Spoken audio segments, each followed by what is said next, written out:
WCBI News at 6 starts now. Good evening, everyone. Lowndes County supervisors hire a new county administrator, but not without controversy. Today's meeting was at times heated. Our Cash Matlock was there. He joins us live from the Lowndes County Courthouse with more on the story. Cash. Joey, for 12 years, Ralph Billingsley has held the top spot in Lowndes County government. Now he's out. He told supervisors he would leave by the end of September. His replacement was approved today in a 3-2 vote. The job was not posted and the new administrator was the only candidate. And this is what has some Lowndes County supervisors upset. I will be looking for people to file a class action lawsuit that y'all have denied them the opportunity to be a part of. So, John Holland, Harry Sanders, Trip Parker, y'all want to run it? That's fine. But don't expect me to go along to get along. Longtime Lowndes County District 5 Supervisor LEROY Brooks has always said what's on his mind. When only one candidate was presented to replace the current county administrator, Brooks got mad. He claims some members of the board want to block minorities and women from applying for county leadership positions. First off, my response is that Mr. Brooks is way off base. It has nothing to do with minorities, nothing to do with women, nothing to do with any of that. Like I said, it's a political issue for LEROY, and whatever LEROY wants to say is fine, you know. I even asked the sheriff this morning, I said, if LEROY gets out of hand, will you calm him down? Because that's his MO. District 1 Supervisor Harry Sanders says the Board of Supervisors has full authority to appoint whoever they want as administrator without listing the position publicly. Both Brooks and District 4 Supervisor Jeff Smith claim the new hire and only candidate, James Fisher, is a friend of Supervisor Tripp Harston. It's not legal. And for you all to clandestinely decide who you're going to select, you have violated your own policy. Someone knew the person that was chosen. That's obvious. It doesn't make any difference what friendships you have as long as that you're capable and qualified to do the job. But Supervisor Smith says the process was disrespectful. Completely left out because I represent 1/5 of the county. So if you're not on the side of me and my ability to be able to operate in that boardroom, but you silence 1/5 of this county and their opportunity to be a part of this process also. That's disrespectful. When you decide to do something and you got 5 people, you don't talk to all 5 of them all at the same time. You don't call them in and say, look, this is what we're going to do, because it'd be an illegal board meeting. Smith admits Fisher may be qualified, but the process of Fisher's appointment is still wrong in his opinion. The process has to be inclusive. It has to be all 5 supervisors sitting down at the table and determining, based on the merit of all that's in front of them, to direction. That process never took place.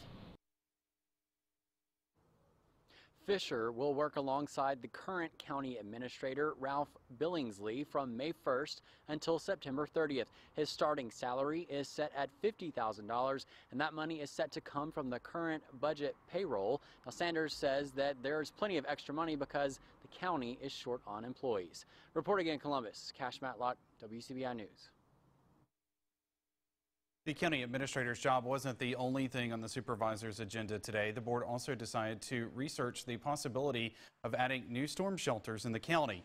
The average shelter holds about 15 people and costs between $5,000 and $6,000. The board will be looking into state and federal grants to support this project. The basement of the Trotter Convention Center was suggested as a possible storm shelter. EMA Director Cindy Lawrence says she is having someone from the National Weather Service take a look at it. There are also 2 storm shelters at the Palmer Home for Children that could be open to the public if approved. Supervisors will take a vote on greenlighting the project at its next scheduled meeting. Numbers for the Easter Sunday tornado outbreak in the Magnolia State continue to climb. The Mississippi Emergency Management Agency says more than 16,000 Mississippians remain without power. Damage was reported in 32 of the state's 82 counties. Nearly 800 homes were damaged in the storms. Carroll, Jefferson Davis, Jones, Lawrence, Panola, and Walthall counties are all reporting fatalities. 12 people in all died in the storms. MEMA is working with agencies to provide shelter for 85 people that have been displaced. A burn ban remains in effect during the COVID-19 outbreak. The burn ban is in place to keep firefighters and emergency medical personnel freed up to handle other emergencies. Smoke from fires can also create further problems for coronavirus patients and others with respiratory issues. Outdoor burning of any kind is prohibited. There are no exemptions for agricultural or prescribed burns under this ban. Anyone caught violating the burn ban can be fined. County Sheriff's Departments enforce the ban locally. A morning fire destroys Starkville's Captain D's. Firefighters responded to the restaurant on Highway 12 shortly after 8 a.m. Fire Chief Charles Yarborough says the building was in flames and there was heavy smoke when crews got there. Yarborough says the roof began to cave about 20 minutes after they got to the scene. Investigators have not determined what sparked the fire, but they know it started in the back of the building. The restaurant is a total loss. Donations are being taken for a Chickasaw County Sheriff's deputy who lost his home and possessions in a fire. Deputy B.J. Gladney was on duty Tuesday when 911 received a call about a house fire in the county. That fire was at Gladney's home near Okolona. The home and everything in it was destroyed. Now a GoFundMe account has been set up to help him.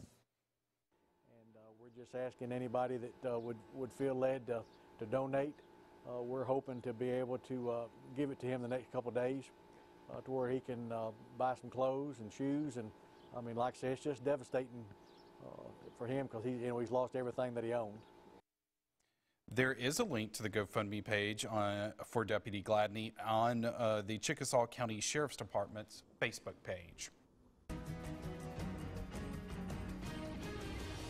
An inmate who escaped from the Etowah County Jail is caught in South Mississippi. Myron Anthony Strouder was pulled over by the Pearl River County Sheriff's Office about 10 o'clock last night. He has already been taken back to Fulton. Strouder will be charged with escape and is also accused of stealing a Chevy Malibu after leaving the jail. He was being held in the Etowah County Jail for charges out of Lawrenceburg, Tennessee. We are winding down what turned out to be a really nice day across the area, but temperatures were on the cool side. Right now we are still only at 62 up in Tupelo on the Alpha Insurance Camera Network. And overnight tonight, it's going to be another cold one, down to 37 for the low. And with the clear sky and lack of any wind, it is possible that some of us could see a little bit of patchy frost as you wake up on your Thursday morning. But Thursday overall looking really nice, just a little bit warmer. Highs getting closer to that 70-degree mark, about 10 degrees warmer than we were today. Clouds will increase through the day on Friday. Temperatures increasing as well. Saturday, even more clouds and the chance for a few sprinkles. And then after that, we've got even more chances for rain coming up on Sunday before we dry it all out and repeat it all over again. I've got that full forecast and all the details coming up in just a little bit, Joey. A Eubora woman is accused of lying about her positive COVID-19 diagnosis. 28-year-old Latasha Sanders was charged with violating health department orders with respect to life-threatening communicable diseases. A municipal court affidavit says Sanders lied to medical staff about testing positive for the coronavirus this past Saturday. The complaint does not release the name of the medical facility. Police say Sanders caused others' safety to be endangered. A woman who police officers allege tested positive for coronavirus is facing charges for being out in public. Quinelda Luckett is also cited for violation of health department orders with respect to life-threatening communicable diseases. Police were called to Highway 15 on Wednesday after receiving a call that a positive COVID patient was in public. That's when Luckett received the citation. Governor Tate Reeves says the economy has to open up soon in order for Mississippians to survive. As the state continues to take steps in fighting the virus, the governor announced two plans to help those fighting it financially. The Mississippi Home Corporation will offer short-term help with mortgages for people who are unemployed. The governor also announced a plan for those who are the front lines fighting the virus to have access to child care. Reeves is asking churches and other organizations that have the capacity to operate emergency child care sites. The sites will not be around forever, but they will meet all the standards of typical child care facilities. In fact, even more. during these unique times. The state is working to find potential partners as we speak. They'll get free of charge training through the Early Childhood Academy. For more information on the plans, we'll have links on our website, WCBI.com. Mississippi health officials report more than 270 new cases of COVID-19. The new numbers push the state's total to more than 3,300. 122 Mississippians have died from the coronavirus. Meanwhile, 940 have been hospitalized. Tishomingo County has the fewest COVID-19 cases in the WCBI viewing area, with just 2. The state health department has not released how many people have recovered from the virus. It is National Public Safety Telecommunicators Week. We'll highlight some of the first responders. That's coming up on WCBI News. You're watching WCBI's News at 6 with Joey Barnes. Welcome back, everyone. It's a week to celebrate the heroes behind the headset. National Telecommunicators Week honors those who work as 911 dispatchers. Ellie Martin has more from Chickasaw County. You could call them the voice of calm in the middle of chaos. 911 operators who play a vital link between the community, law enforcement, firefighters, and EMTs. Chickasaw 911, what's the rescue emergency? For Mary Oots, working as a 911 dispatcher has one major advantage. Being able to help the people of Chickasaw County. Oots has been a 911 dispatcher for 10 years, working 12-hour shifts in a job that can change from 1 second to the next. There's never a routine day at 911. Oots says the job can be stressful because she personally knows many of the callers who need some type of assistance. Every call is, when you live in a small town, every call is somebody you know just about. Or you have that wife that calls and her husband's not breathing, or my child's choking. You have to disconnect from it, but at the end of the day, it's rewarding. Barry Martin is the 911 coordinator for Chickasaw County. Like Oots, he started as a dispatcher and became coordinator 6 years ago. Me personally, I feel like we are the first responder because we get the call, you know, when we decide what the situation is, what's the best remedy for it to make it go smoother and get the job done, and, you know, in an adequate amount of time. 911 operators have to keep their certification current through continuing education classes because technology is always changing. In fact, plans call for an upgraded 911 system in Chickasaw County in the near future. Allie Martin, WCBI News. In Chickasaw County, the E911 Center is part of the Sheriff's Department. And it's certainly a tough job they have. Yeah, I was just saying I definitely could not do it. I'm going to stick to the weather. I'm going to leave that to them. Definitely some heroes over there. No doubt. Yeah, well, a little bit cooler today. Felt like winter almost with those temperatures starting out in the 30s. We're going to have one more night of those cold temperatures, but tomorrow looking really nice, getting up to the 70s with nothing but blue sky and sunshine. But of course, there's rain on the way. I'll tell you exactly when we can expect it coming up in just a little bit. With meteorologist Trevor Burchett. You head to the next few days, a really nice day in store for tomorrow. A lot warmer than we were today, about 10 to 15 degrees above where we were today, and that's going to put us back to about where we should be this time of year. There is some rain we have to talk about for the weekend, but we are going to dry out as we go into the early portion of next week. Here's the time lapse from the Alpha Insurance Camera Network down in Louisville. No clouds anywhere to be found for about the 3 hours that this camera was recording, and that certainly made for a really nice day across the area. All the clouds stayed down to the south along the Gulf of Mexico, and that led to a really nice day all across the area. Temperatures were cold this morning, and they're still pretty chilly for this time of year. Right now, we're 61 right now in Columbus, 61 also in Vernon, 62 still in Tupelo, and we're 64 right now in Coffeyville. But overnight tonight, with the lack of any cloud cover and a calm breeze, we are going to see those temperatures really plummet, maybe even a couple of degrees cooler than we were last night. Some spots could even get close to the freezing mark, and that is going to lead to some patchy frost around the area. As a matter of fact, the National Weather Service in Memphis has indicated that the best area for that frost to form is going to be along and north of Interstate 22. This frost advisory is going to go until 9 a.m. in the morning, so keep that in mind overnight tonight. With the lack of any wind, we could see a little bit of frost pop up across the area. It's going to melt pretty quickly, though. Any ice on the windshield is going to be gone very fast. Temperatures up into the 70s by the afternoon. Clouds do increase on Friday, though, a little bit warmer, and there's that chance for rain starting off on Saturday with highs still in the low to mid 70s. So here's the setup on Futurecast. This is 5 o'clock on Friday. There's our cold front. And as it approaches the area, that's going to bring some chances for some showers into the area early on Saturday. I don't think Saturday is a complete and total washout. As a matter of fact, most of the day is probably going to be dry. But what's going to happen is that front is going to come back up to the north as a warm front. And on the north side of that warm front, we're going to get some more rain to develop. And that's going to come back into the area through the day on Sunday. So this is 5 a.m. Sunday. Notice some pockets of heavier rain in there. Now, the good news is the way this front is positioned, it's going to keep any severe weather down to the south. The severe weather usually develops south of the warm front, so we're going to be talking about the Gulf of Mexico area for any type of severe weather. But here in our neck of the woods, we could certainly see some pockets of heavier rain through the day on Sunday. Can't rule out a little bit of thunder, but no severe weather is expected. Just going to be one of those off and on rainy days. For the next 7 days, as I mentioned, really nice for the next couple of days. Clouds do increase, though, on Friday with highs back into the mid 70s. Some showers on Saturday, better chances for rain come into play on Sunday. We do dry out Monday and Tuesday. Temperatures really warming up closer to 80 by the middle of the week. Speaking of the middle of the week, we're going to keep an eye on our next storm system. That's going to come in next Wednesday. That's going to bring us some chances for some more showers and storms as we get into the middle portion of next week.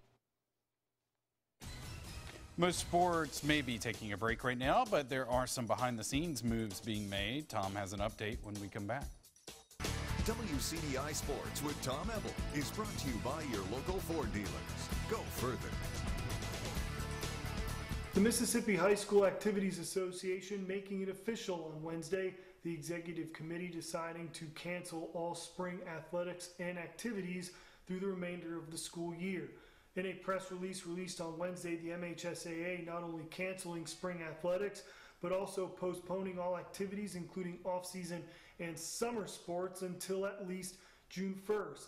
In a statement, Executive Director Don Hinton saying, quote, "This is an extremely difficult day because we know how much work, dedication, and sacrifice these students, coaches, and their families have put into these sports and activities that are unable to finish their spring seasons. We join all of our schools in anticipation of a successful return to sports and activities in the fall of 2020, end quote. One of the top tasks for newly hired Mississippi State head women's basketball coach NIKKI McCrae-Penson will be to make sure the talented freshman core from a year ago remains in Starkville, and so far she's off to a good start. Based on social media, the core group of Rakia Jackson, Jessica Carter, Aaliyah Matharu, and Jemiah Mingo Young, they've all voiced their support for the new head coach and plan to be back in Starkville in 2020. The newest head coach says she wants her players to be just as involved in shaping the future of the program as she is. The conversations are going really well, and they're really excited. For me, it is really about listening to them right now and just getting a feel for them and letting them get a feel for me, asking them what are some things I need to do to help, speed this up, but just really learning their personalities and just really asking them what do they need. McCrae-Penson will be without one of the core rotational players this upcoming season. Chloe Bibby making it official. She'll transfer to Maryland. Bibby averaged 7.5 points and 5 rebounds for the Bulldogs this past season. Bibby entered the transfer portal shortly after Vic Schaefer left to take the head coaching job at Texas. Ole Miss adds 2 transfers to its men's basketball roster for the upcoming year. Guard Demencio Vaughn and forward Robert Allen joining Kermit Davis and the Rebels. Vaughn was the 4th-ranked grad transfer prospect out of Ryder. Allen averaged 14 points per game this past season at South Alabama. That's it for sports. We'll be back right after the break. Another cold night tonight. Temperatures getting down into the low and mid 30s, and a frost advisory actually in effect for our northernmost counties. That includes Pontotoc, Union, Prentiss, and Tishomingo counties here in our official WCBI viewing area. But the good news is tomorrow looking like a really nice day. We're going to warm up into the low 70s. Clouds increase on Friday before our next best chance of rain comes as we get into the weekend. Highs getting even warmer, closer to 80 by next week. Get a little bit of a break, but more storms possible next week, Joey. All right. Well, we'll certainly keep an eye on those, and for sure. Hopefully the frost stays away tonight. Yep. That time of year. Yep. Thanks for joining us, everyone.